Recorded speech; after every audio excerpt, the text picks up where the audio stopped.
Welcome to Mr. Academia YouTube channel.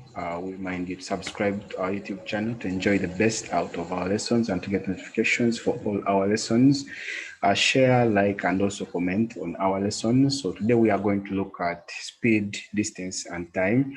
So if you look at speed, speed basically is how far you can travel in a certain time. So meaning that speed has something to do with the distance traveled in a given time. And then speed can be given by distance divided by time. That is the formula we always use to get speed. And in mathematically, we can write it as speed equals d distance over time, where d is distance, t is time, and s is speed. If you look at this is the formula which you can use also to get what we call the average speed distance divided by time.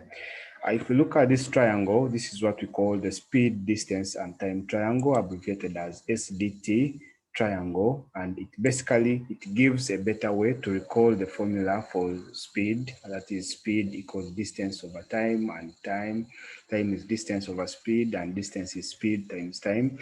So in our next slide, we are going to see how this takes into action.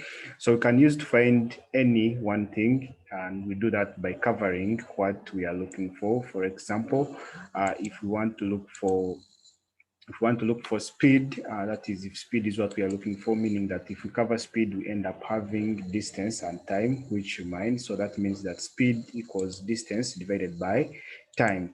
So if we want to get distance now, meaning that we shall now have to cover distance, and we end up remaining with speed times time. That means that distance equals speed times time. And then lastly, if we want to get time, we shall cover time, as you can see, and then we remain with distance over speed, or distance divided by speed as the formula for time. So let us look at some of the examples. A train travels 120 miles in 2 hours. What is the average speed? So since we are looking for speed, we are going to cover the area where speed is, and we remain with the formula of speed as speed equals distance divided by time. That is the formula. So if we now substitute in, the distance is 120 and the time is 2 hours. So end up having the speed as 60, but still we have to put units. This is miles per hour. So we must always give units whenever we are dealing with speed, distance, and time calculations. In another example, a runner's average speed is 8 meters per second. How far does he run in 25 seconds? So now we are looking for the distance. So if we cover distance, the formula for distance is speed times time. So if we go ahead and calculate, we end up with distance equals the speed, which is 8, and also substitute the time, which is 25 seconds. So our answer will be 200 meters, because we always have to give units, and in this case the distance is measured in meters. So basically that is how we use this. You look at another example. This time we are looking for how long. So if they ask how long, it means that we are looking for the time now, the time taken. So in this case, since we are looking for the time, the formula for time is distance over speed.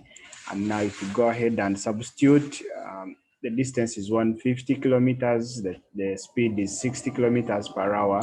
So end up having our time as 2.5, but still have to put the units since we are dealing with hours. The speed is in kilometers per hour, so it means that the time is also in hours. Yes. So basically, that is how we deal with distance, time, and speed calculation.